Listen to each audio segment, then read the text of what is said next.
Yeah.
Hello everybody and welcome to Bristol for the 60 Plus Racing Adventures Truck Series. Round number 2, our broadcasted round here on RaceSpotTV, the extremely exciting short track that is visited twice a year on the NASCAR Cup Series schedule. We're visiting it just once on our schedule here in the trucks. Should be a fast and furious afternoon of racing. Myself, Ian Illyrian, David Haynes will take you through the action for 75 laps of racing in just our second round of the championship. Good to be alongside you, David, for this round. Fast and furious racing at Bristol.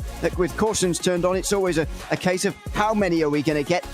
We will see as we embark on the second round of our championship. Yeah, we will. We're looking forward to it, Ewan. This is the schedule for 60 Plus Racing Adventures NASCAR Truck Series season. They started at Rockingham. We're here at Bristol Motor Speedway, then Kansas, Talladega, Las Vegas, Iowa, Homestead, Martinsville, Phoenix, Kentucky Auto Club, and Atlanta to finish it off. I've got a big soft spot for Auto Club, but we're here at Bristol, by some measures, the largest stadium anywhere in the world.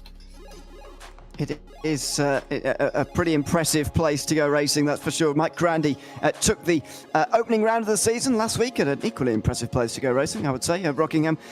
Wally Moulsby just 2 points behind, just finishing second, and David Traynor on the podium. Rick Helms was fourth, just ahead of Eugene Clark, and Randy Shoemaker actually tied for fifth on points. Then a couple of points back, Douglas Beasley, John Hay, Dave Watson, and Robert Love round out the 10 drivers, or top 10 drivers at least, who were at Rockingham last week. In fact, we had 13 on the grid that time around. At the moment, we seem to have 12 in the session right now, which is going to make for a small but should be a good field of cars to go racing here today. It is the shortest circuit on our calendar, but perhaps unsurprisingly, Martinsville is another of those short tracks we're going to see a little bit later on in the season, as we've just seen.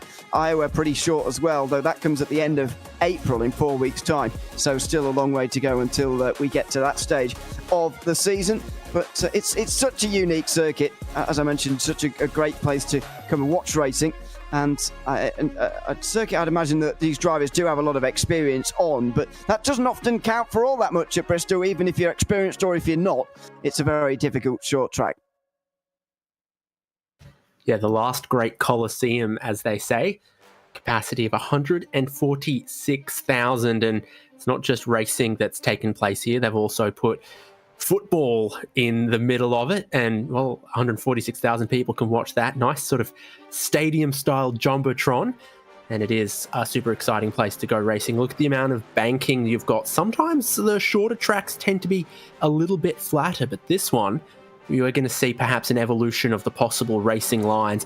There's one of our drivers really ripping the high side, if you would say it like that, and there's a potential then that you use the lower lines to try to make some passing or on restarts or in other situations. Yeah, it's a good point about the evolution of this circuit, actually. Just look at where the sort of grey or darker grey, it's all grey, I suppose, where the darker grey bits are, as a big spin off of turn 2 there for Randy Shoemake, who actually avoids contact with the wall, which is a minor miracle around here. But just look at the grayness of the circuit from here, just in that lighter period there. Up top, it is a little bit darker, down low a little bit less, and that does certainly show you a lot about where these drivers are likely to be running, at the very least in the middle sort of the lane. Maybe up top as well, right next to the walls, we saw from a couple of drivers towards the end of this practice session. There's Rick Helms, who's currently 5th place in practice right now. Mike Grandy has got the best time with a 14.4. He's ahead of David Traynor and JC Hay, who are quite close in behind. Ed Benson as well, who's pretty close in behind them in the practice session. Doesn't count for an awful lot though. Qualifying will be coming up very shortly, just 5 minutes, and all the drivers will be out there on their own as always in these qualifying sessions. So important to get a good lap in here. You do want to be up towards the front at Bristol. If you do manage that, your chances of being caught up in an incident do dramatically reduce, and that's what these drivers will be thinking about heading into these 5 minutes. Yeah, it's a unique layout of pit lane around here as well, but with the number of cars we've got, everyone's on the same side of the infield, and they're going to get qualifying. Here's Benson, who's just winding himself up in the 5 car now. Mike Grandy just making his way out as well, the fastest driver from the practice session. And just look at how the speed gently is ramped up by Benson here. Generally by running up high, but as we've seen in practice, that's actually where you want to be running anyway, as he goes over the line with a 14.7 initially. That's going to put him up top. That's a pretty good time to start with, but he will want to go a couple of attempts quicker than that. What about Mark Grandy, who is one of the final drivers actually to make his way out onto the circuit? What's his early benchmark? 14.5. That's exactly what you expect to see from him, as Douglas Beasley gets pretty close and Benson gets even closer there. David Traynor has yet to set a lap time as well. We'll be looking for a 14 here, because not everybody's been able to achieve it so far, only the top 8. He goes over the line and does just about sneak into the 14s as well. Mike Grandy, though, showing himself, as he did in practice, to be pretty difficult to beat. 14.383 as I think he wraps up his qualifying run. So does Ed Benson, who's 3rd. So that's the 2nd row of the grid for Ed Benson at the moment. You'll see them perhaps practicing their pit entry here as well. If it's green flag stops in this race, it's a challenging pit lane to negotiate. Jerry Kerr sits 11th at the moment. Craig Vaught's the only driver that we haven't seen stick a time onto the board. Bruce Poole is 6th right now. He's going to be hoping to improve on that. This is the... oh, well, not like that. He's not. Loose into turn 3. Slides and will enter pit lane, I think, as a result. This is Randy Shoemake, many-time champion of this series, and indeed many of the different Oval Series iterations in 60 Plus Racing Adventures. 16.1 from him that time round. And because it is so limited in the amount of laps he can do in qualifying, some of these drivers might actually re-emerge and use it as a bit of a practice test. And in fact, Randy Shoemake is the only driver out on the circuit right now.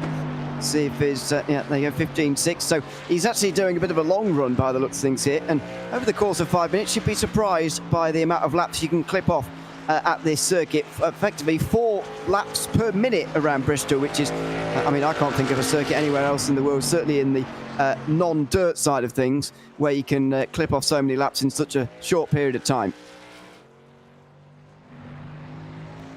Yeah, it's sort of Oxford Plains chili bowl type stuff there then. Ed Benson's been dropped to the outside of the second row in qualifying as Mike Grandy, Douglas Beasley and David Traynor have gone quicker than him. Still not seeing Craig Vaught out on track. I think it's only Ed Benson and Randy Shoemake right now, and they will have completed their laps from this 5-minute qualifying as well. So don't know if we're going to get Vaught on the final row of the grid or not going to get Vaught at all. But it's a pretty impressive margin that Mike Grandy has, 2/10 over everyone else, and then they come really equally spaced there. Beasley, Traynor, Benson, Randy Shoemake, Bruce Poole, super close together. Poole there only 0.02 of a second quicker than Eugene Clark. So for Mike Grandy to have a full 0.2 of a second on all of them around here is pointing really good well for him. Very, very impressive, as you'd expect from Mike Grandy, the race winner 1 week ago at Rockingham. As we mentioned at the top of the broadcast, it is only the second round of our championship here at Bristol. We've still got a long, long way to go in this season. In fact, 10 more rounds after this one, culminating in a finish at Atlanta. If that is the modern-day Atlanta, that will be a bit of a plate race, along with Talladega coming up in 2 weeks' time. That's going to be our longest circuit on the calendar this season, as either of the super speedways often is. So we will we'll look forward to that one and see if the drivers are looking forward to it as well, to be honest, because I know it's love it or loathe it kind of day on those super speedways as the final seconds of qualifying now ticks by, and the drivers all now preparing themselves for the race. It's Mike Grandy who's going to prepare with that front row start alongside Douglas Beasley on the outside. David Traynor and Ed Benson are on row 2, ahead of Randy Shoemake and Bruce Poole. The last drivers inside of half a second, along with Eugene Clark, who's 7th. JC Hay is qualified in 8th place, and Dave Watson and Rick Helms are on row 5. Ahead of Jerry Kerr, who finished 12th last week, starts 11th here today. We'll see, as you said, whether Craig Vaught will get onto the grid or not. He is entered into the session, but whether he actually grids up and races with us here, I think, is another question. There are the track conditions, by the way, 21 degrees on the circuit. It's a morning race, so it shouldn't be too bad. You mentioned earlier on about the way these guys are lined up. You can see the even-numbered starters on the outside. You can see that started by Douglas Beasley on the outside line. Mike Grandy's on the inside. But as we've been noting through practicing qualifying, the outside is actually not a terrible place to be. And I'm wondering whether the second-place driver off the start here may have a slight advantage with the better line in towards turn number 1 and 2 on the opening lap of the race. Yeah, sometimes that outside lane could be the way to go on the race start. So keep an eye out for Craig Vaught potentially, who I think is on the final row of the grid there. So you're just waiting on 2 more drivers to grid. I'm dizzy. And then we can get this one underway with the iRacing sedan pace car. I've seen some videos of what the trucks and the haulers have to do to get to the inside of this stadium. So it's nice to see that they've all made it. And we're missing 1 car and no cars from our grid now. There we go. Everybody's ready. You get a 2-minute grace period, of course, in iRacing to get yourself ready. And then the pace car should pull away any time now for the start of our formation lap. Normally you get 2 round here at Bristol. I'm wondering whether we are going to get that here again as well, as the morning sun just glistens in the background. It is May in Sim, by the way, so conditions slightly warmer than you otherwise might see, but because it is morning, it is only 21 degrees on the circuit. Shouldn't be too bad for the tyres, although it doesn't matter how bad it is, you will have to make a pit stop in this race. 1 mandatory pit stop throughout all of the races here this season. That might not be a particular problem, depending on how you work out your strategy, but something worth thinking about over the course of 75 laps as a couple of drivers work their way to the apron and are slowing down. No, they'll get back up to speed again and back into line as they take on the second of 2 formation laps. And Mike Grandy thinks about how he's going to start this race, whether he's going to go early or late onto the front straight for the first time. Yeah, so 1 stop required as a minimum in this race. Thinking about when they want to take it. Is it something you want to clear early, or is it something you want to save in your back pocket in case there is a yellow and that might be the time to pit?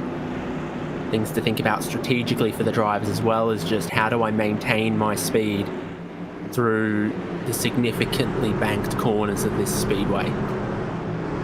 It is Bristol Motor Speedway and round 2 of the 60 Plus Racing Adventures Truck Series for season 34. Mike Grandy gets us underway. The green flag's in the air from Bristol, and he takes the inside line in towards turn 1 and 2 and takes the lead as well early on in this race. Douglas Beasley slots into second place. Already trouble down at the back, I'm afraid, for Bruce Poole. It looks like he's had a slide to the inside off of turn 2. He's back at the back end of the field, but no spin, and we stay green early on. In fact, the front 4 are single file here early on, but it's the battles coming in the midfield. Randy Shoemake up to 5th place ahead of JC Hay, and Eugene Clark and Rick Helms meanwhile go side by side as they complete lap 2. This is the thing you can sometimes get tricked into doing, is going down low to try to make a pass. A half spin there from Eugene Clark. He loses more time. You go down low, you lose your momentum, you get freight trained by a couple trucks on the high side. And Eugene Clark has found himself using the wrong part of the road, dropped back to 11th place at the moment. Craig Vaught, who had no qualifying time, made no qualifying attempt, is up into 8th, and that midfield fight is where the excitement's been. Certainly is, and this is becoming part of it as well, actually. Back for second place as Mike Grandy extends out a bit of a lead here. This is Ed Benson looking to try and get past David Traynor. Good run off of turn 2. Has a look to the inside at 3 and 4, but doesn't go for it there. So they complete lap 5, still 70 to go. Luckily for everybody, Eugene Clark was able to save the car on the inside, even though he did take a bad line, and so we do stay green. His Traynor gets to the back end of Beasley, but can't get past us. Mike Grandy now extends a 1 second advantage at the front of this race. JC Hay and Rick Helms battle for 6th place. Helms down low, Hay up high, taking the much longer way, but there's more grip up there, as evidenced by the spin and contact for Rick Helms. First caution of the afternoon, and it is for Rick Helms, who needs to get going pretty quickly here before he goes a lap down, and he will. So Rick Helms gets away with it, but it's the classic bit of oversteer off of either turn 2 or turn 4. It's almost the same at this circuit. And Rick Helms is the first one to go around on lap 7 of 75 here at Bristol, and the pace car brings the speeds back under control again. This is what happened. Helms not clipping the apron as such, but he did go for a spin and a relatively hard contact with the inside wall. Yeah, so a much tighter line down low there that seems a little less rubbered in as well, and as he's come off the corner, he's lost it, because he still had his rival around the outside, so he couldn't track out and open the steering much either. And he's looped it around on exit, spun down backwards on the apron, and brought out the first caution. No strategy. Surprises. Oh, hello. Or is it? That is a surprise.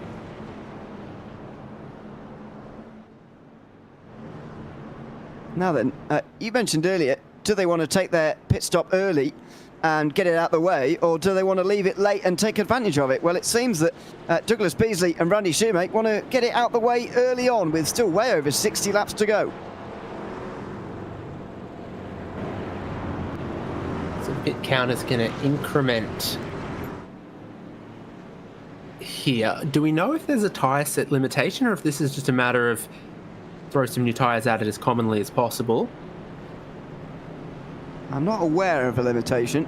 I'm just aware that they will have to take a mandatory pit stop at some point in the day. And I am surprised that Shoemake and Beasley have decided to do it so soon. They've both been in. Beasley was in for less time, according to my numbers, than Shoemake, although Shoemake's now ahead of him for some reason in 11th and 12th. It might not be the worst idea. If they get it out of the way now and they don't stop again and everybody else does, then surely they're going to generally float their way up towards the front of the field. But you know, it is quite early. It seems like it would be very difficult to claw back the time loss of a green flag stop. So we're going to form up 2 wide to have a 2 wide restart. So yeah, I mean, if you can make your one and only stop under caution, I think that's the way to do it, because yeah, green flag stop will send your lap down basically, and that will be very tough to come back from. Let's see, as lap 11 is complete and the first yellow flag of the day is going to turn back to green, as the first restart of the afternoon is upon us. Mike Grandy takes the lead again in towards 1 and 2, and Ed Benson's the one moving forward. He was running 4th in that first run. Now he's looking for 2nd on the inside of David Traynor, and he's got it done. That 5 car looking strong here early on in this second run, early on in this race, in fact, as he now applies the pressure to Mike Grandy. Rick Helms gets ahead of Craig Vaught back there in 7th and 8th, so recovering from the spin earlier on, Rick Helms is right back into the middle of the action. JC Hay ahead of Dave Watson. Jerry Kerr following his line. It's those behind Rick Helms, Craig Vaught, and Eugene Clark. And then, of course, the drivers that we've just seen stop, are they going to come back through the field quickly? Well, I reckon so. But so far, the answer to that is no. Now he's overtaking one as Douglas Beasley in the background. There you can see in the pink. He gets past Bruce Poole, who had that half spin and big slide on the opening part of the first run of the afternoon. This is Jerry Kerr right in the mid-pack at the moment, 7th place, just in front of Rick Helms in the yellow, excuse me. He, of course, brought out that first caution, but doesn't seem deterred by it at all. He didn't even pit in here. He's now looking to the inside for 6th place, but he can't do it there. A lot of slide on coming off of those corners. Pink machine of Douglas Beasley, always easy to spot in the background here as well. Mike Grandy not getting out to the race league that we might have expected based on his qualifying pace and based on his first stint pace. So he's just slowly working into it in the second stint. Back green flag once again. Well, it's a bit wide from Kerr. He just missed his line through the middle of 1 and 2 there, and now Rick Helms is going to go to the inside. Same for Dave Watson, who's looking at JC Hay as well, but he got a little bit loose on the low side as well. Helms able to take better advantage. He's on the inside at 1 and 2 again now, and he's through on Dave Watson. Yes, so Rick Helms, after a long and probing bit of pressure, has now moved up to 6th place.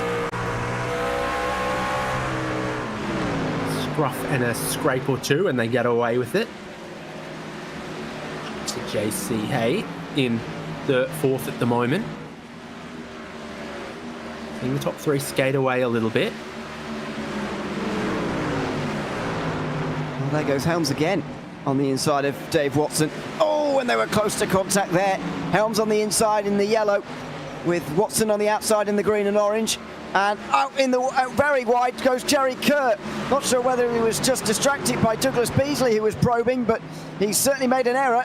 And Douglas Beasley now moves up to 7th. Kerr's going backwards, in fact. Eugene Clark now gets through into 8th place. Randy Shoemaker is trying to follow Beasley as best as possible, by the way, as they're the only ones who have made stops so far. But once again, it's the mid-pack and the lower order where we're seeing the best action here in this race. And Jerry Kerr is getting his ears boxed always round at the moment.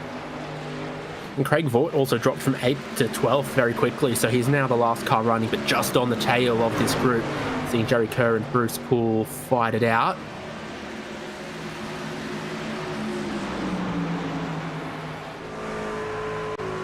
That's it on board with Watson, I think this is. Oh, it was this Vaught, sorry, at the back end of the field. He's got the best view in the house at the battles in front. It's from the front left of this truck. As we already, by the way, cross 1/3 distance. Douglas Beasley now crosses into the top half again. This could be an inspired strategy from the driver of the 9. As you said earlier, it seems like it's almost impossible to make up the time of a green flag pit stop, and so what the others are really banking on, and absolutely depending on actually, is another caution in this race. Dramas now for JC Hay as he's dropping back and significantly. And Beasley's on the inside wall as well here. He was the leading car of those who have stopped here this afternoon, and for some reason they're both going very slowly on the inside, Beasley and Hay.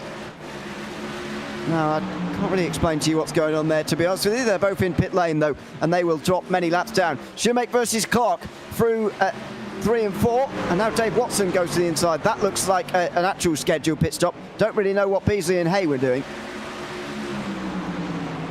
Yeah, perhaps they got a little confused about where their pit stall was going to be and how the pit entry works here with the double-sided pit lane on the inside of this racetrack. So yeah, Watson, Beasley, JC Hay all pitting. Rick Helms is in as well. This is what happened. Oh, he looks like he's trying to come in, but he comes from a very... And there's one of the blue lines, by the way. So yeah, I think he missed pit entry or something. Yeah, maybe. Yeah, it just seems like a very high line to come in from, really. Yeah, rather odd. Well, Jerry Kerr is also in now. Oh, well, he's in of sorts, but he's backwards, I'm afraid, and he's had to escape back to pit lane. That will send him right to the very back as Dave Watson finally emerged from pit lane. Jerry Kerr's got a black flag. Rick Helms is up on the jacks, and he goes out of pit lane as well. JC Hayes been in there for a while now, so that's over a minute pit stop from him. Meanwhile, Ed Benson comes in from the lead because Mike Grandy pitted the previous lap. Now Randy Shoemake comes through to take the lead. It's a very mixed up field now as Rick Helms gets out of the pit lane right alongside Shoemake, who could well be leading by a factor of laps pretty soon.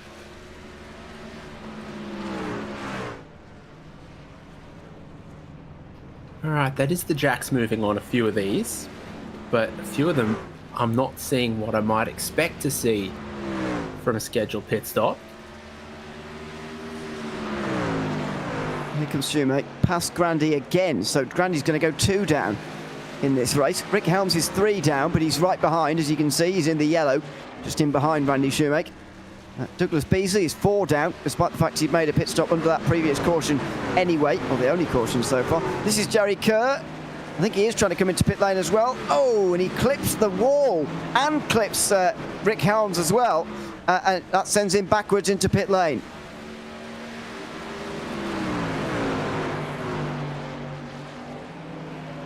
So eyes on Randy Shoemake, the leader. Got at least a lap there, 3 laps to Rick Helms. Trying to unlap himself quite aggressively here.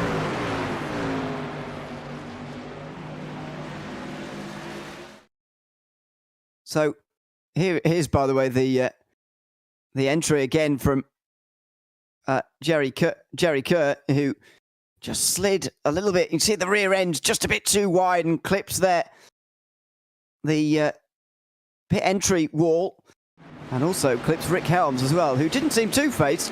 He's now in 4th. So let's just give a rundown of where we are in this race, because we are over halfway through, but it is a rather confusing situation we've got at the moment. Bruce Poole is the only one of the 12 drivers to have retired so far. That's why he's so many laps down right now. But Jerry Kerr and JC Hay are still in the race. They're just 8 laps down after a very long time in the pit lane. David Traynor, Ed Benson and Douglas Beasley all had a very long time in pit lane as well. I suspect they drove down both pit lanes when they didn't need to, and they only needed to drive down one, although I don't know. I'm just guessing on that. That's why they're 4 laps down each. Then the others are a combination of laps down because of where they were before their pit stops, effectively. Mike Grandy actually just unlapped himself, so he's only 1 lap down on Randy Shoemake, who still hasn't made a green flag stop today, and now is doing so. Eugene Clark was 2 laps down with Helms, Vaught and Watson, but Randy Shoemake is pitting in from the lead now. The final mandatory pit stop of the afternoon is going to be made, and that should give Mike Grandy his lead back. Yeah, past the halfway point now, so that seems like the way to go. Douglas Beasley, I don't know exactly how he thought his strategy was quite going to play out. David Traynor, Ed Benson battling it out, but with a tiny bit of lap traffic to give them some headache. If anything, they're trying to unlap themselves off Craig Vaught while also having their battle 7th and 8th, aren't they? Yeah. Oh, and that's close. That was Vaught there in the green and black, very close to getting turned by Traynor, although it wasn't really his fault. Now he goes wide, running earlier on, let's not forget, and now they're really motoring down the inside of Randy Shoemake, who's a lap down after making his pit stop, by the way. This meanwhile is what happened to Douglas Beasley.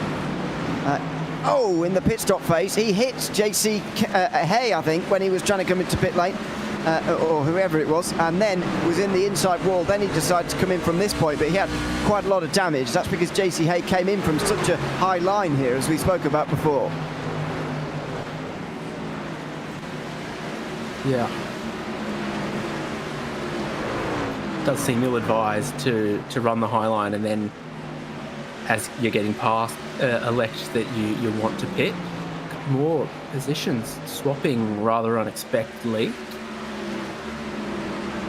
Yeah, so this is Randy Shoemake, who we're following here. He's just tough, second in front of Craig Vogt, who you can see in the green and black just in behind. He's trying to catch Rick Helms in the yellow, who's currently on the podium. He's not far behind Mike Grandy, who's just put him a lap down, and that means there's only 2 on the lead lap at the moment. Helms is not that far behind Eugene Clark either, who's very close to being put a lap down.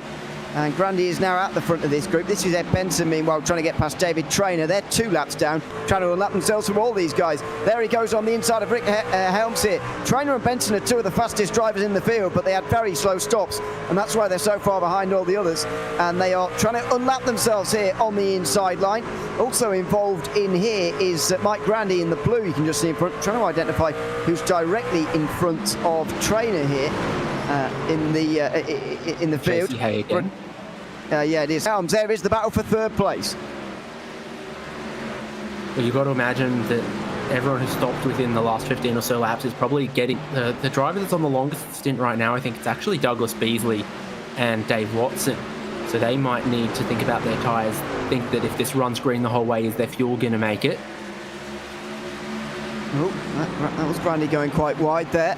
And so there's going to be a stream of them coming through now. Trainor's got past to unlap himself. He's only 1 lap down now. Ed Benson's on the inside line as well, as Helms has a look at Shoemaker. In fact, Grandy looks to be running a pretty slow pace right now, just trying to stay out of everybody's way and try and win this race without too many more major problems. There are only 20 laps to go here, by the way. The race absolutely flying by as we're on a really long green flag run and a very stretched apart field because of the green flag pit stops we've seen over the course of the last 30 laps. Where I saw Mike Grandy get into the wall a little bit there. Randy Shoemaker's going to get ahead of Eugene Clark. The low line of the racetrack seeming to grip up more. They've run up high. They've heated up that part of the racetrack. It's maybe gotten a bit squirrely, and you're seeing a lot of moves being made with far more confidence down low than the turned driver.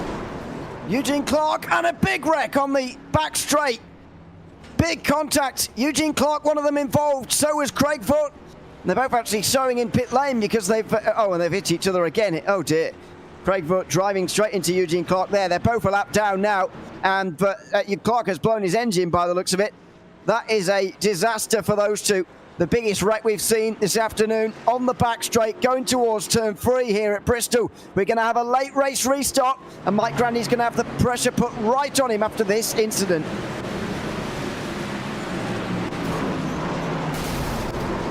Well, far more momentum for Rick Helms. He comes up a little bit. Gets the rear of Eugene Clark, I think. Craig Vogt is then the next casualty in that. Eugene Clark's obviously pitting now with the amount of damage that he's got. That engine is moments away from saying goodbye.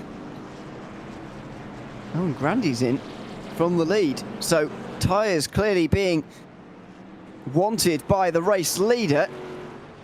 Shoemaker, well, it's going to put all sorts of people on the lead lap here if they want to, but Traynor, Benson, Vogt and Clark are all in as well from 1 lap down. Expected in some cases, of course, the likes of Eugene Clark, but who else is going to come in here? Randy Shoemaker's going to carry on because, after all, he didn't stop that long ago. As you mentioned at the time, Grandy did grab the wall as well at one stage, so maybe that's the reason, a motivation for him coming in pit lane.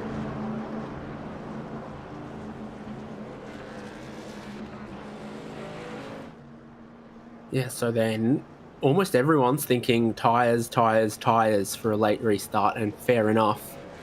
I think you could rip through the field pretty quickly if you had a group advantage. So everyone in the top half of the field needs to protect themselves from that, and hence they come to pit now. Out goes Helms after a 2-tyre change, by the looks of things. Dave Watson's going to go for all 4. Careful, don't fall off the lead lap here, Mr. Watson. He's going to get out just in time, by the looks of things. And that will give us 4 on the lead lap then, in that case. And a good end. Oh, and the lights are off already. We're going to have quite a scramble here for the drivers who need to be up front to get up front. And they are going to be, well, all over the place, I think, here. But what we do know, Shoemaker's on the front row, Grandy on the outside with newer tyres after that stop. And Shoemaker's got to try and hang on from the front here.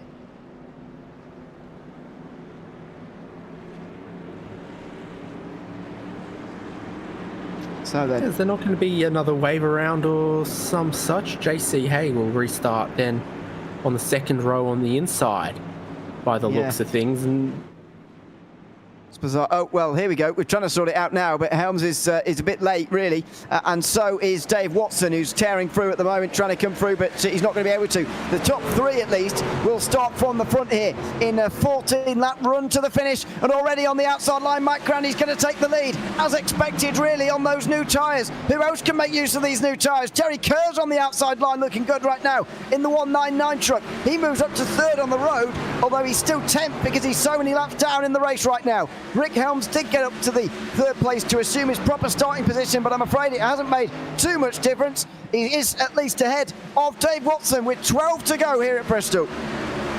So Helms has got one lap down car before he can get to Randy Shoemaker and try to gain another spot. We saw what a flying restart Jerry Kerr had there.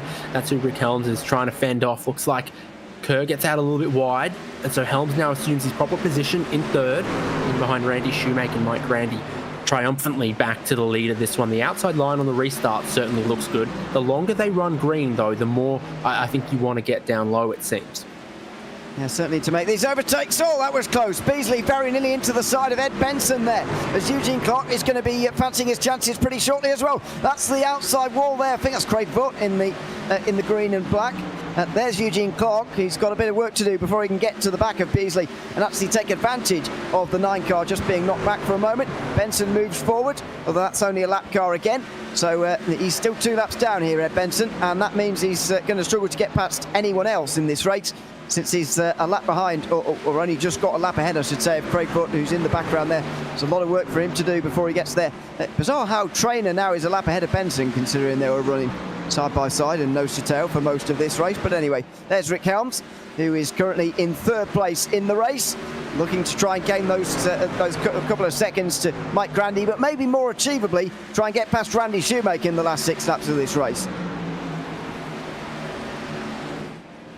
I think that's got to be the goal for Helms. He's modifying his line a little bit, getting a bit lower off the exit of sort of turns 2 and 4, sort of using a little bit more sort of middle of the road there.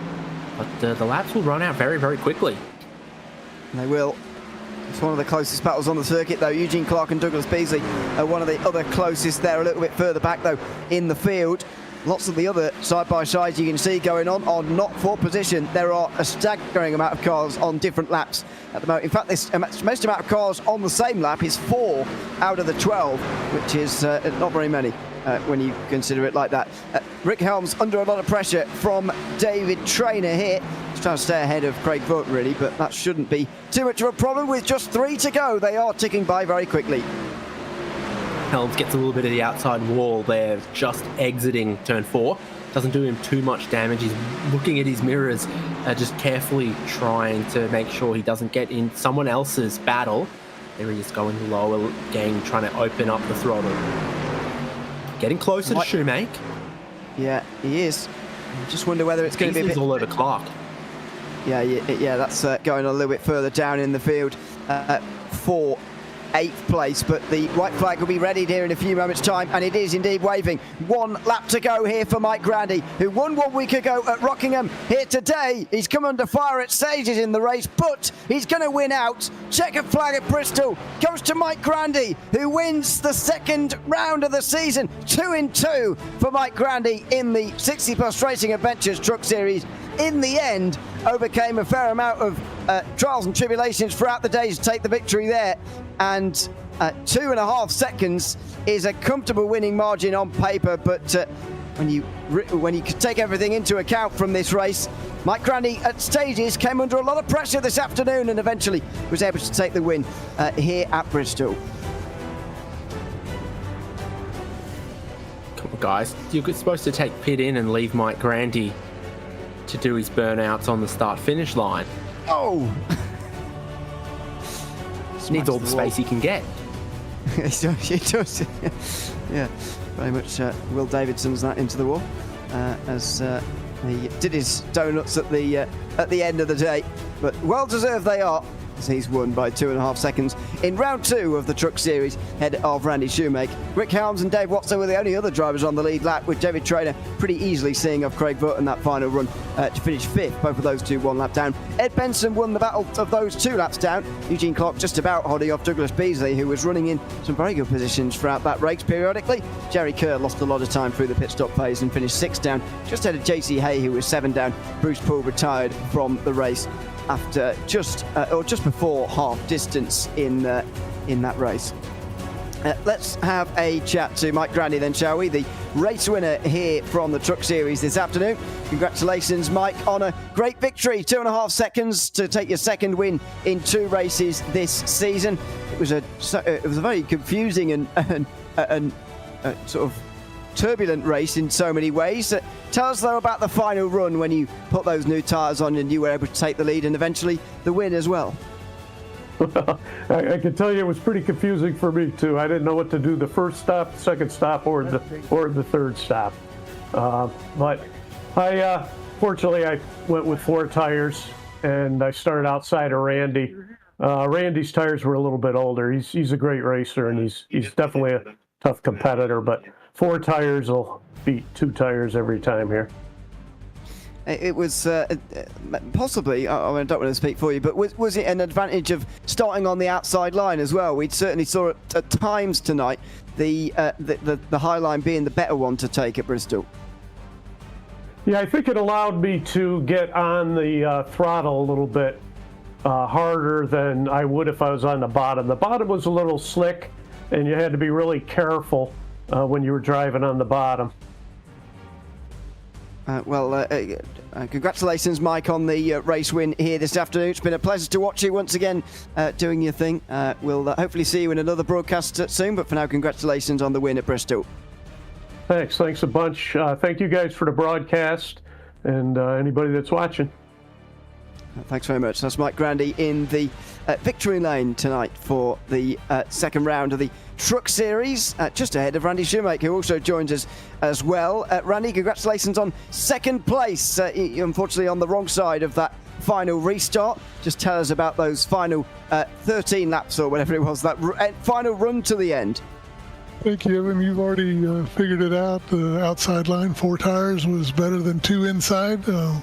Wanted to congratulate Mike on another, just a fantastic run. He's so knowledgeable, so quick, and very difficult to beat. So being in second place is no dishonor. Tell us about your decision to pit under the first caution, which came out very early on in the race. You and Douglas Beasley were the only 2 to decide to pit in. What was your sort of reasoning for doing that? Nothing other than position later in the race. If we had a large lead whenever the guys had to pit under green later on. I think when they pitted, I want to say the fuel gauge told me I only had about 5 or 6 laps to go. I'll bet I ran 12. So it allowed us to stay out. Gain track position as the under green flag on this shorter track is detrimental usually. So it gave me a great advantage, put me in first place for a while. So I got a few lap leaders. Well, congratulations on that and your best result of the season, of course, although it is only round 2. Thanks so much for coming to chat to us, Randy, and we'll see you in another broadcast soon, I'm sure. Evan, thank you so much. Have a great day. Thanks very much. That's Randy Shoemake, second place here at Bristol this afternoon. Well, David, it was as I say, confusing race at times here at Bristol, with so many things going on through the pit stop phase, especially in these relatively small fuel tanks. But an entertaining race and a good run to the line as well, although same winner, Mike Grandy, taking 2 in 2 to start the season. Yeah, frantic, requiring our drivers to think on their feet, both as they raced wheel to wheel, but also as the strategy unfolded with different timings of cautions. And I'm looking forward to how the drivers will enjoy perhaps some of the larger tracks like Talladega and Auto Club, 2.5 and 2 miles respectively, still to come in this schedule. In fact, there's not a circuit below 1 mile in length until the end of April in 4 weeks' time at Iowa. Between now and then, Kansas, Talladega and Las Vegas for these drivers to enjoy the open stretches of those speedways a little bit more. Thanks very much for everyone who's been tuned in this afternoon to the 60 Plus Racing Adventures Truck Series. As you can see there, unfortunately, this is our only live broadcast of the Truck Series this season, as planned so far. But there are plenty more 60 Plus Racing Adventures broadcasts coming up soon in other series throughout the week. I very much hope that you can join us for one of those soon. I've been Nuno Lee alongside David Haynes and Romero Augustin Cisneros has been behind the cameras here this afternoon. It's goodbye from us here from Bristol, and we'll see you again in the 60 Plus Racing Adventures very soon.